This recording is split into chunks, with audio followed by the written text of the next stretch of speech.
En este video vamos a hablar sobre el dinero y sus funciones, sus usos, su utilidad y las diferentes modalidades que adopta dentro del capitalismo.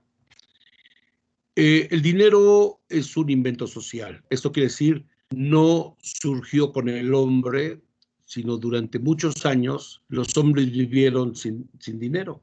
No necesitan intercambio. Eran autosuficientes.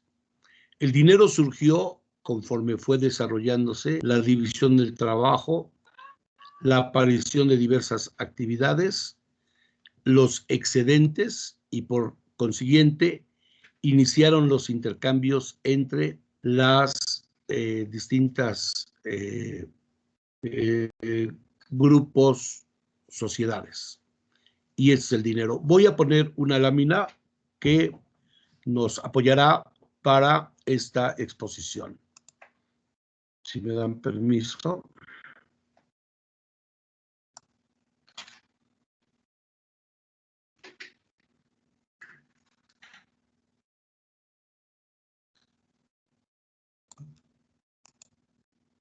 Bien. Bueno, muy bien. Entonces, pasemos en esta primera lámina a definir qué es el dinero.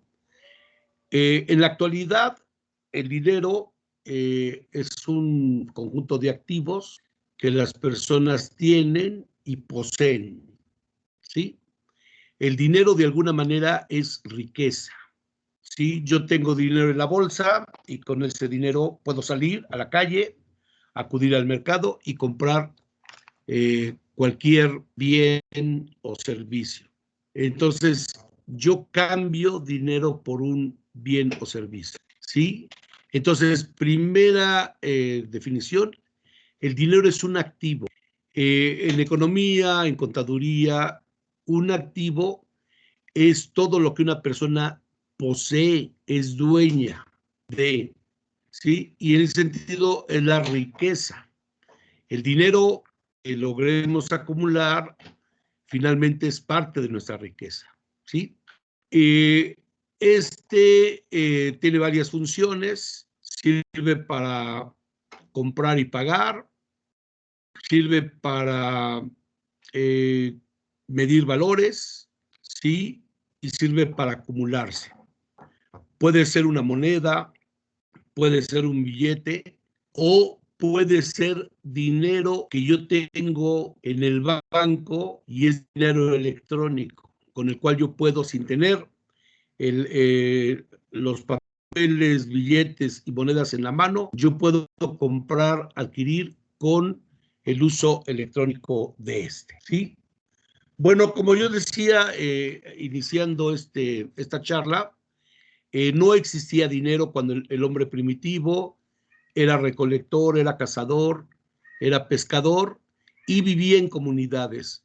No existía el concepto, esto es tuyo, esto es mío, sino era un concepto de riqueza de todos, era un concepto comunal, ¿sí? En este sistema, en el sistema comunal, de la propiedad comunal, los bienes eran propiedad de todos. Esto es lo opuesto a la propiedad privada, que es cuando los hombres empiezan a decir, esto es mío, empiezan a apropiarse de lo que encuentran alrededor. Puede ser que sea producto de su trabajo, pero también puede ser producto del despojo, de la guerra contra otros pueblos, al cual le despojan, le quitan sus riquezas que ellos habían acumulado. Y esto es la historia de todos los días de la humanidad.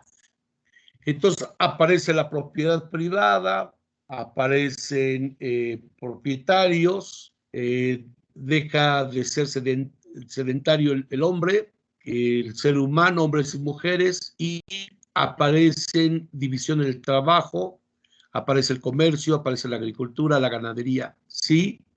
Y entonces empezaron a surgir necesidades no cubiertas por ellos, pero que otros pueblos sí podían proporcionar. ¿sí? Y bueno, la primera acción de intercambio fue el trueque. El trueque era el intercambio directo entre productores, ¿sí? Yo producía un bien, me sobraba y lo podía cambiar por otro bien. Y este era el trueque, ¿sí? Como señala esta imagen que tenemos aquí. Sin embargo, el trueque tuvo también algunas dificultades. Y una de las dificultades es no saber en qué proporción se cambia un bien por otro. Esta caricatura nos permite ver cómo luego sucede el intercambio.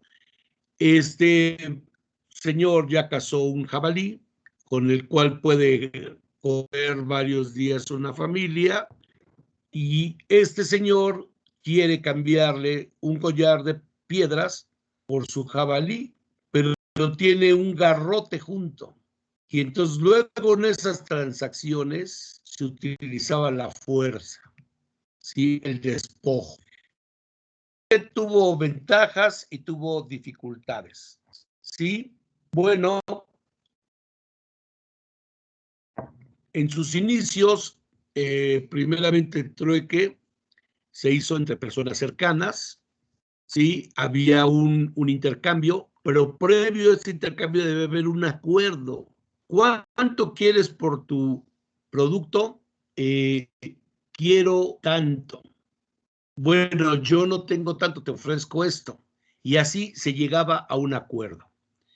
Pero después de esto empezaron a surgir comercio, personas que intercambiaban bienes de un asentamiento humano, de una población a otra, y ellos ya empezaron a ver cuál era la proporción en el que se cambiaba, ¿sí? Y empezó a haber un precio medio de todos los bienes. Y finalmente, dicen que información es poder.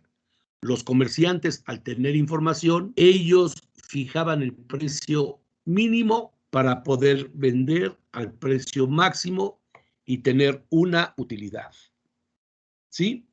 Bueno, aquí vemos un mercado, un grabado de un mercado de la antigüedad, ¿sí?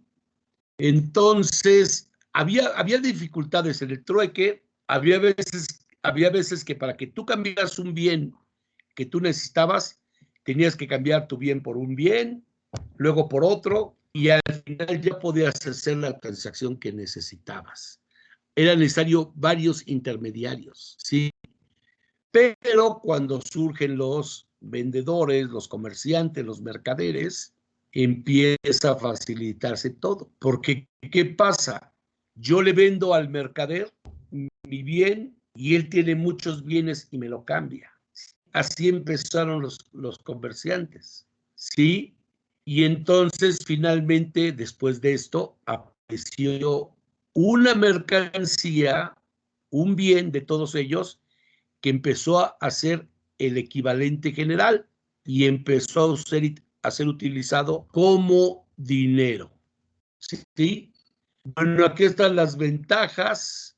De alguna manera, pues, había ciertas ventajas, había ciertas desventajas. Por ejemplo, ventajas, no había necesidad de terceros, se ampliaban las relaciones comerciales, pero las ventajas eran también muy grandes, lentitud en las transacciones, injusticias en el cálculo exacto, desconocimiento del valor, ¿sí?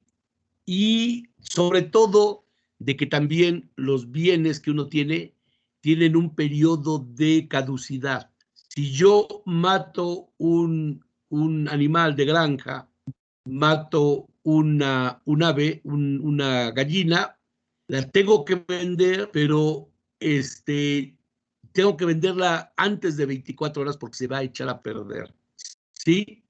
Y entonces debo venderla rápido, pero si no encuentro comprador, a lo mejor tengo que comerme yo mi gallina o hasta tirarla. Hay más desventajas. Y entonces surge el dinero. Y la primera modalidad que tuvo el dinero fue de ser una mercancía que todo mundo aceptaba. Una mercancía que era de aceptación general, ¿sí? Dice, era el dinero mercancía, la cual consistía en un bien que representaba el valor, el dinero, en el cual tenía un valor intrínseco que se podía utilizar también para el consumo final, ¿sí? Es decir, esta mercancía tenía una doble función. Podía consumirse como mercancía, pero si yo no la consumía, la guardaba y duraba muchos días, mucho tiempo sin echarse a perder. Y entonces ya podía servir como dinero para después cambiarla por otra, porque todo el mundo la aceptaba.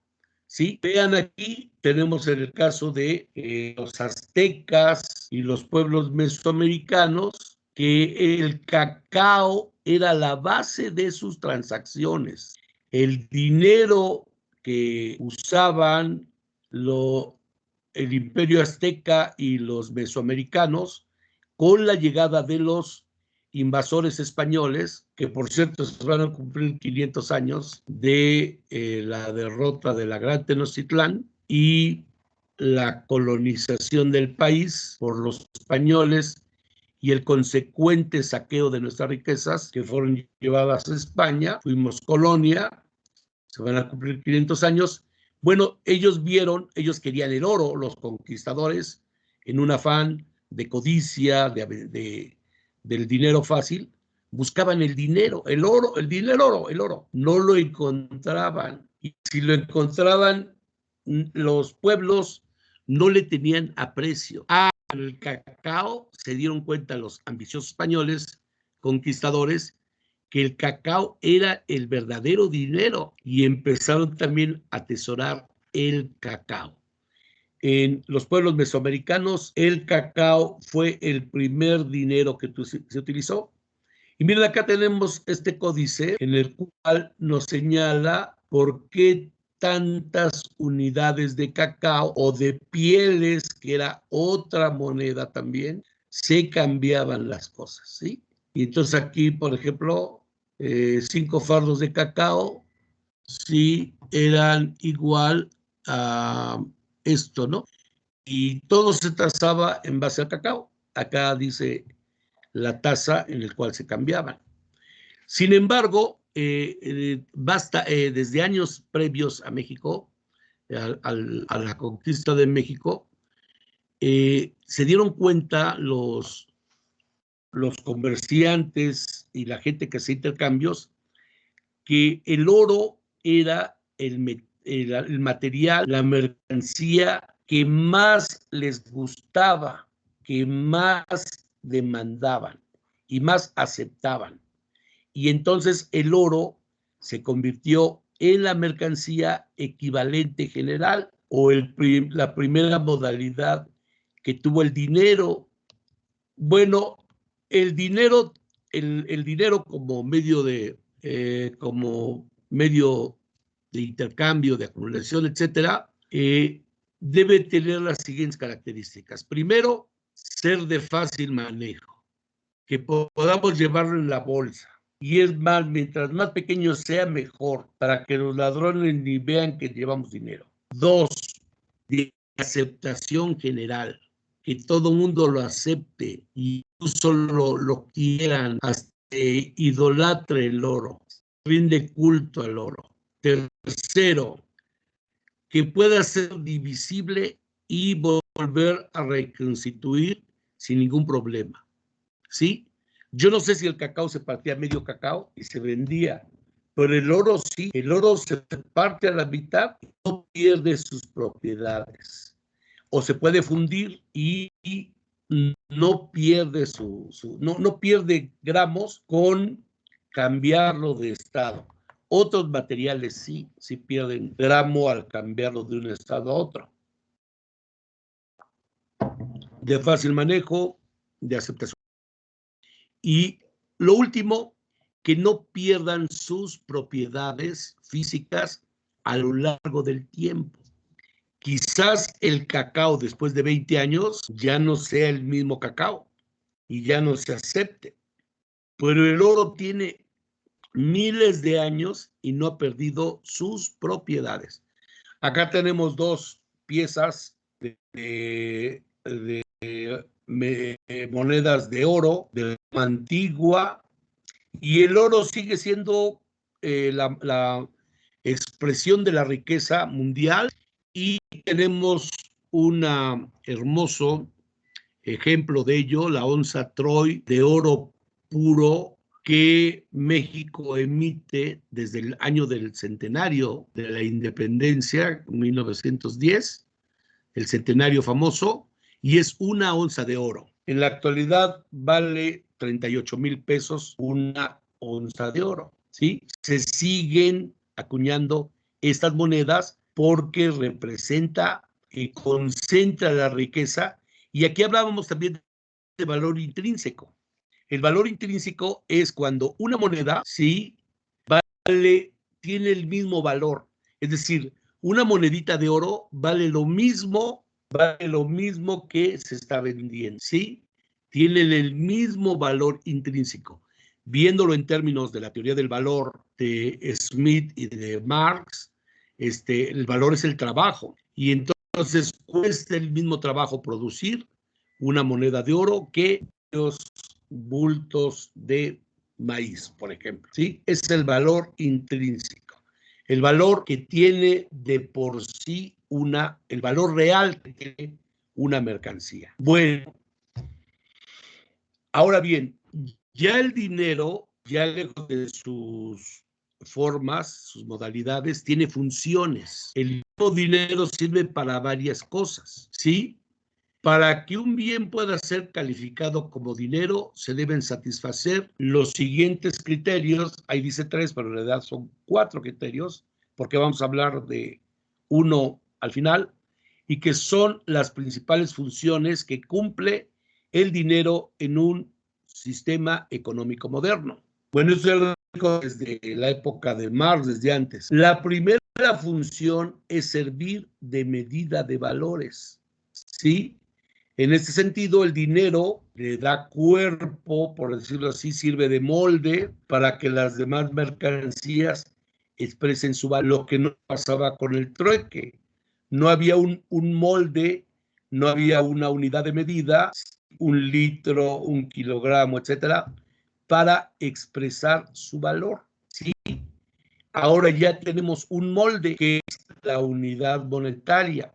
Pueden ser pesos, pueden ser euros, pueden ser dólares, ¿sí? Y entonces de esta manera, se permite comparar el dinero y las mercancías entre sí, ¿sí? Entonces el dinero tiene primeramente esta primera función, ¿sí? Entonces, por ejemplo, en esta imagen tenemos un mercado público que conocemos muchísimos en México, muy de México, y acá dice cuánto vale cada mercancía. Y acá dice vale 3 pesos el kilo. Aproveche, marchantita, 5 pesos el kilo. Entonces, aquí ya el dinero está sirviendo de molde para que ahí se mida el valor. ¿Cuánto mide el valor de esta cantidad? Vale 5 pesos el kilo, 3 pesos el kilo. Primera función, medida de valores. Segunda función, medio de circulación. Esta es la más común de todas, las que todos realizamos. Hasta un niño, cuando le dan su domingo, cuando le dan un billetito, antes decían una monedita, pero ahora ya casi no sirve mucho. Bueno, una monedita de 10 pesos, de 5 pesitos, el niño se va a la tienda y compra lo que le alcance. Y entonces eso es medio de circulación, cuando el dinero es intermediario para el proceso de circulación de las mercancías. Sí, sí, tiene que ser dinero en efectivo. Entonces el dinero cumple esta función, es momentánea, porque una vez que el dinero pasa de manos, esta persona deja de ser propietario del dinero y ahora es propietaria de la mercancía que le están vendiendo. Y ahora el dinero le pertenece a esta vendedora, ¿sí? El dinero simplemente es un vehículo de la circulación. Luego, esta señora, con este dinero y la suma de todo lo que vendió, vuelve a ir a comprar a la central de abastos o a los proveedores, les paga. Y ahora ya no le pertenece a ella el dinero, sino le pertenece a otros vendedores. Y así el dinero va de mano en mano y está circulando. Y el dinero simplemente facilita la circulación de las mercancías. Aquí esta persona, si fuera trueque, ya cambiando lo que él produce y le da su trueque a esta señora. Pero ahora no tiene que hacerlo. Ahora tiene un elemento que se llama dinero y que permite el intercambio de todas las mercancías. En el capitalismo todo es mercancía, jóvenes.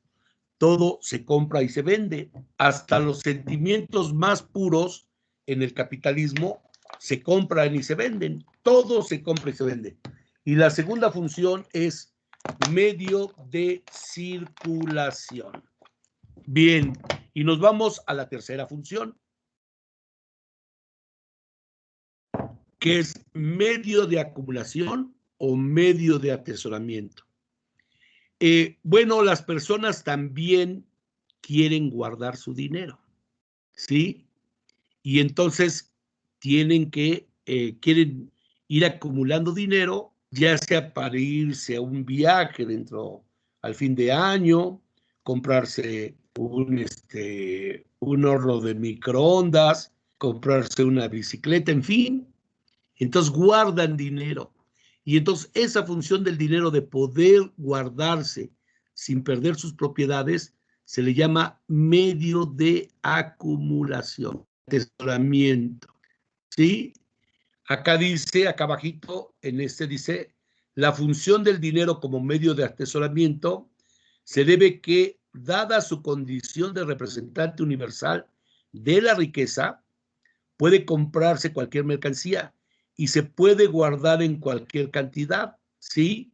Y aquí yo le agrego, sin que pierda sus propiedades o que pierda su valor. De ahí que la acumulación de riquezas y tesoros tome forma de acumulación de dinero, ¿sí? Eso de guardar el dinero debajo del colchón es una forma de acumulación. Eso de meterlo al banco también es una forma de acumulación. Eso de comprar euros, comprar terrenos, invertirlo en algo que no pierda su valor, es también algo muy importante. Si yo tuviera mucho dinero, quizás compraría euros, ¿sí? O dólares, o compraba centenarios, o compraba terrenos, obras de arte, bueno, los artistas, ¿no? Y a lo largo, lejos de devaluarse, mi dinero ahí está. Eso se llama medio de acumulación o medio de atesoramiento. Y cuarta función, y acá tenemos que ver con el crédito. Yo me estoy basando en todo lo que escribió nuestro compañero Jacobo, el maestro Jacobo de la prepa Zapata, insertó también esta función del crédito. Bueno, ya recientemente, desde hace algunos años, muchos años, con la crisis del 29 y desde antes, los vendedores se dieron cuenta de que una forma de poder vender sus mercancías era a través de el crédito, ¿sí? Y el crédito es cuando una tienda o un vendedor te puede dar el bien y servicio sin que tú le pagues en ese momento todo el dinero que vale. Y estás tú haciendo, por escrito, desde luego, una promesa de pago. Y esa promesa de pago se le llama crédito. Tú puedes pagarlo a 6 meses, etcétera. Y acá tenemos estas imágenes digamos, de la tarjeta de Coppel, Bancoppel, con el cual ustedes simplemente pueden ir depositando al banco. Y aquí vean cómo también se están fusionando las empresas con el capital financiero y obviamente van a cobrar intereses. Es el caso de Electra, ¿no? Que es más famoso. Las dos son muy famosas.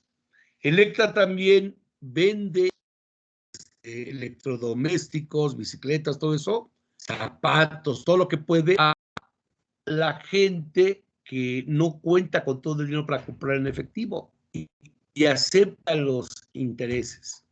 Y además es un ahorro malentendido, porque al final quizás el comprador casi al doble como si lo pagara en efectivo. Y todo ese dinero, Electra, Bancoppel, se lo están llevando desde una perspectiva financiera. Es doble ganancia. La ganancia de la venta de mercancías o la plusvalía que obtienen de la explotación del trabajo y la ganancia financiera de los intereses. Y entonces así sale la cuarta función de servir de medio de pago.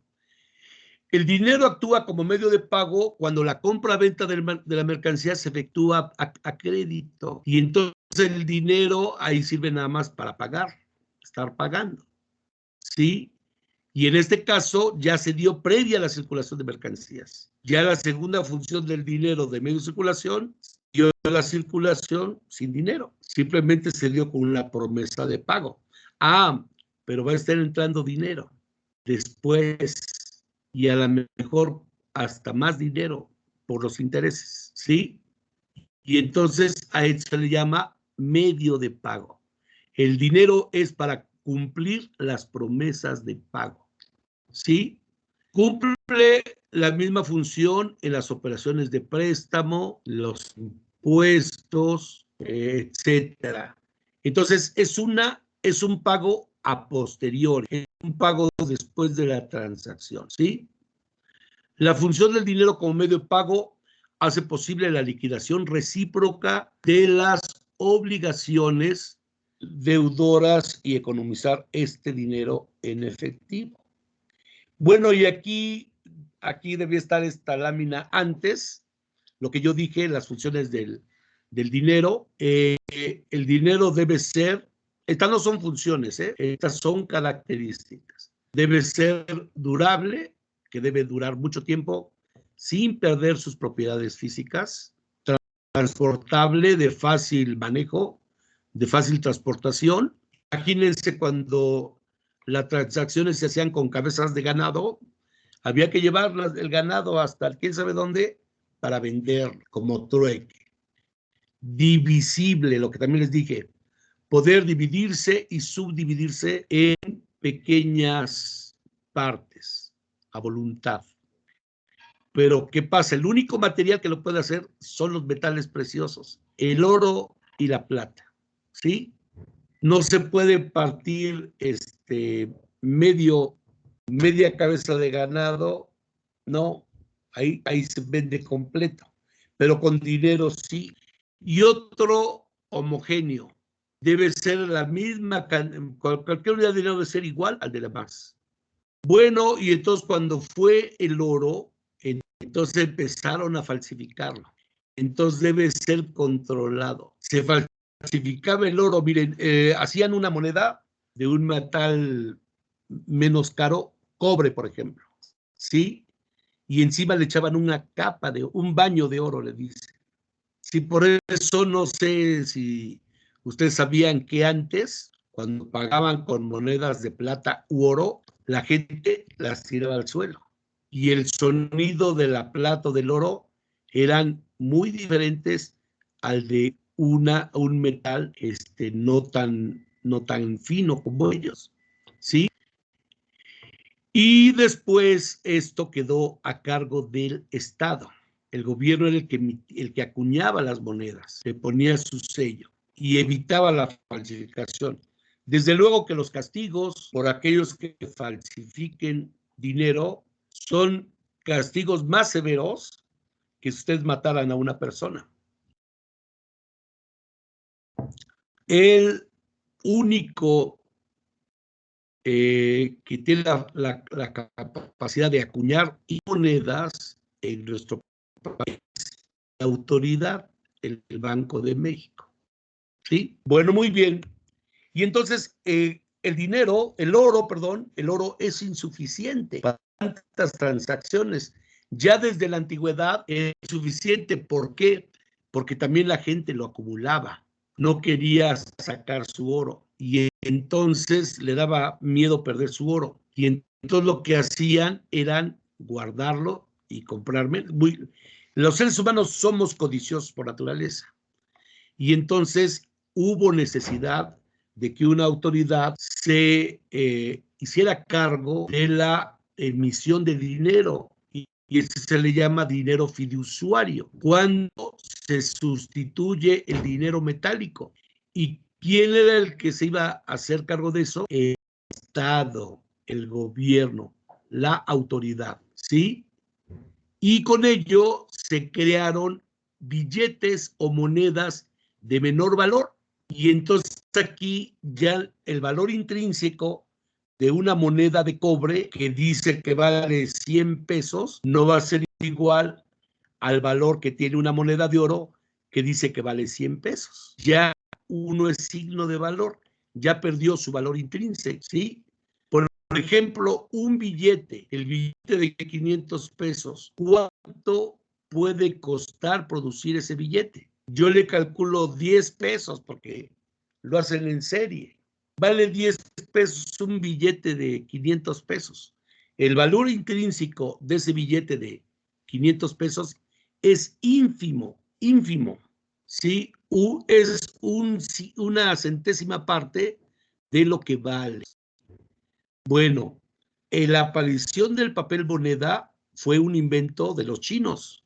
Y no he leído, pero yo deduzco de que fue como los chinos siempre fueron muchos millones de chinos, pues ya el oro ya no era suficiente para ellos, y entonces inventaron los chinos el papel moneda, con muchos sellos, obviamente, muy, muy seguros.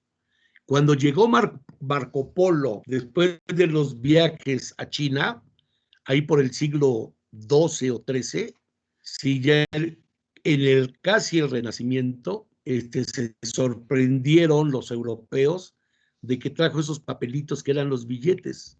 No lo podían creer. ¿Cómo un papelito equivale a hacer transacciones? No lo podían creer. Sin embargo, hoy sabemos que un billete de 500 pesos tiene un alto valor y lo cuidamos, que no nos lo robe, que no nos confundamos, etcétera. Pero todo mundo lo acepta porque es el Estado el que está dando este respaldo y el Estado también hace leyes. Por ejemplo, en México las monedas tienen curso legal y forzoso. ¿Qué quiere decir? Que tenemos que utilizarlas a la de a fuerza, ¿sí? A la de a fuerza. Es un delito no utilizar la moneda nacional. No podemos decir, señor, págueme con dólares o otro cambio con dólares. Tenemos que aceptar la moneda nacional, ¿sí? Y entonces ahora ya aceptamos billetes y monedas. Y este es un signo de valor. Acá tenemos algunos billetes del siglo XIX, no tienen ahorita ningún valor y quizás un valor numismático también muy, muy, muy poco, porque se emitieron muchos de estos billetes y la revolución vino todavía a darle más en la torre. En la antigüedad los bancos podían hacer billetes. Mire, por ejemplo, ahí dice Banco Minero de Chihuahua, Banco de Londres, México, eran bancos privados y podían hacer, pero dentro de su área de influencia. Era como un vale.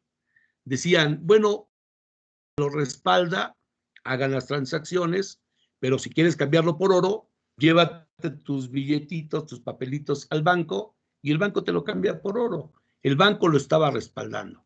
Y empezaron a tener aceptación en la población mexicana, especialmente en los sectores ricos, desde luego. Pero en la segunda década del siglo pasado, tuvimos una catástrofe demográfica, militar, económica, sobre todo social, política, y fue la Revolución Mexicana. ¿Qué hicieron los distintos bandos revolucionarios? Llegaban a algún estado y hacían sus propios billetes y obligaban a que los aceptaran. Y entonces a la población les llamó bilimbiques, porque al final no valían nada. Llegaron a tener, no estaban respaldados por nadie, era un fraude y la gente no los aceptó. Incluso, yo hice mi tesis sobre política monetaria en México, leí que después de la revolución, en 1925 se imprimieron los primeros billetes, la gente no los quería, no los aceptaba. No podían olvidar lo que pasó con la revolución, y además las bandas de falsificadores, porque eran muy buenas. Hubo bandas en México de falsificadores, increíblemente hacían el papel igual, jóvenes. ¿Sí? Entonces la gente no se aceptó. Fue hasta 1925, muchos años después de la revolución, cuando empezaron a crear monedas metálicas y empezó poco a poco a aceptar la gente el papel moneda. Acá tenemos dos ejemplares hermosos de los billetes. Yo tengo los dos, muy viejitos. Tengo dos billetes viejos, una rarísimo ya encontrarlos. No muchos años lo encontraban en los sapos. Este el billete de 5 pesos es la famosa gitana, y este es el billete de 1 peso. Este billete duró 40 años más o menos sin perder su valor por la inflación, ¿sí? Era mucho dinero. Cuando yo era niño era mucho dinero. Que nos dieran 1 peso era mucha lana. Nos daban un 20, ¿sí? Por eso también dicen, dale su 20, porque durante muchos años una moneda de 20 centavos compraba como una moneda de 10 pesos aproximadamente. ¿Sí? Bueno, seguimos con la siguiente lámina, que ya se trabó esta cosa. Ya se trabó. Bueno, continuamos en lo que se destraba. Sin embargo, después los billetes ya tuvieron total aceptación entre la población. Acá hay otra colección de los años 70. Vean este billete de Emiliano Zapata, un bonito billete, la corregidora, el billete de Francisco I. Madero, y hasta llegar al billete más moderno que tenemos en la actualidad. Ya hay otros billetes nuevos, hay uno de un ajolote, no los he visto, hay un ajolote, y está, me parece que también de los héroes de la independencia. Se van a ir sustituyendo los antiguos billetes y monedas. Ya hay una moneda nueva de 20 pesos, muy pequeña, y va a ir sustituyendo a las monedas de 10 pesos, porque ya mucho bulto. Ya 1 pesito es morrayita, jóvenes.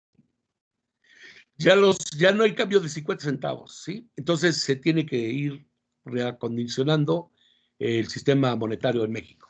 Bueno, y tenemos después otra, el dinero fue sufriendo otras modificaciones, ¿sí?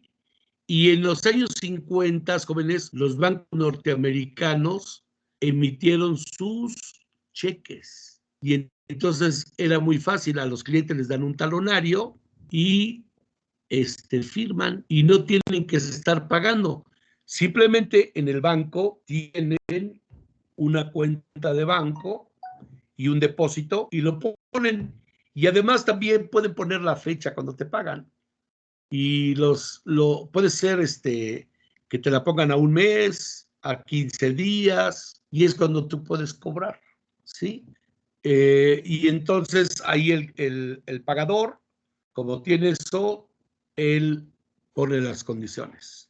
Y también el cheque nos sirve no andar con efectivo, ¿sí? Porque luego los talleres, las pequeñas factorías van a cobrar los cheques, los asaltan y está la bronca, ¿verdad? Entonces mejor se llevan el dinero y después lo cambian con toda calma y ya pueden hacer sus transacciones. Esto aumentó la cantidad de dinero en circulación, porque este papelito es dinero finalmente. Funciona como dinero, como medio de intercambio, y facilita la circulación. Sí, bueno, después tenemos otro, el dinero electrónico, jóvenes. Ahí por los años 60 surgió las famosas tarjetas de crédito, ¿sí? Entonces fue toda una revolución. Y en ese entonces la electrónica, ni siquiera, la cibernética, ni siquiera se pensaba. Cuando yo era pequeño, joven, iba uno al supermercado y había hasta cajas, decía, tarjetas de crédito de este lado. Se tardaban, jóvenes. De por sí que las cajas iban, las empleadas iban marcando el precio. Tin, tin, tin, tin. Va uno, y tin, iban marcando el precio. Y ahora ven que con el escáner, pi, pi, pi, pi, pi, iban pasando. Y las tarjetas de crédito, había una plancha, la planchaban, y ahí estaban los datos de la tarjeta de crédito. Podían robarla y falsificarla como ahora igual, y firmaban los clientes. Y entonces los empleados tenían un librito que cada diario lo cambiaban, y ahí estaban las tarjetas que estaban rechazadas. Y entonces antes de hacer la transacción no puede, porque su tarjeta o no tenía fondos o estaba robada o cualquier cosa. Y entonces la cancelaban. Surgía. Ahora con la moderna tecnología, ya las transacciones se hacen de volada, ya hay tarjetas de débito. Antes nos pagaban con dinero en efectivo aquí en la universidad, nos pagaban un cheque y todos los maestros nos íbamos a cobrar al banco y nos tardábamos 2, 3 horas y era bonito, pero nos pagaban todo el dinero y ahí nos íbamos cuidando y administrarlo. Ahora nos pagan una tarjeta de débito. Ya ni siquiera recibimos todo nuestro dinero. Y entonces lo que estamos haciendo es comprar, pagamos con la tarjeta de débito o retiramos del cajero y así vamos viendo. También tenemos banca en línea y desde el internet hacemos operaciones, compramos, pagamos, transferimos, ¿sí? Y acá tenemos también las tarjetas de crédito, hay tarjetas de débito, y todo esto ha multiplicado, sin duda alguna, las potencialidades del dinero. Ahorita, en estos momentos, el oro sería insuficiente.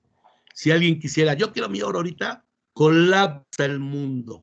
Dicen que si juntaran todo el oro del mundo y lo hicieran en un cubo enorme, tendría 100 metros de diámetro. Todas las esencias de oro en el mundo cabría en un estadio, un cubo de oro. Eso sería todo. ¿Sí? No hay mucho dinero, oro en circulación. Y sin embargo, las transacciones son miles y miles de millones en todo el mundo. ¿Sí? Y ya la moderna tecnología ha facilitado todo esto del dinero. Y en la actualidad tenemos muchas modalidades del dinero. Hasta acá dejaríamos este video, hasta aquí. Y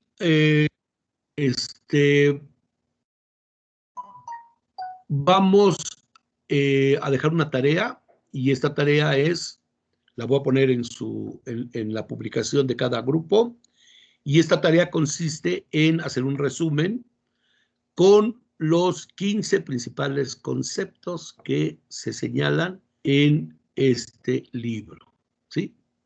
Deben estar las 4 funciones del dinero, surgimiento del dinero, el trueque, todo esto deben definirlo, no nada más señalarlo. Tuve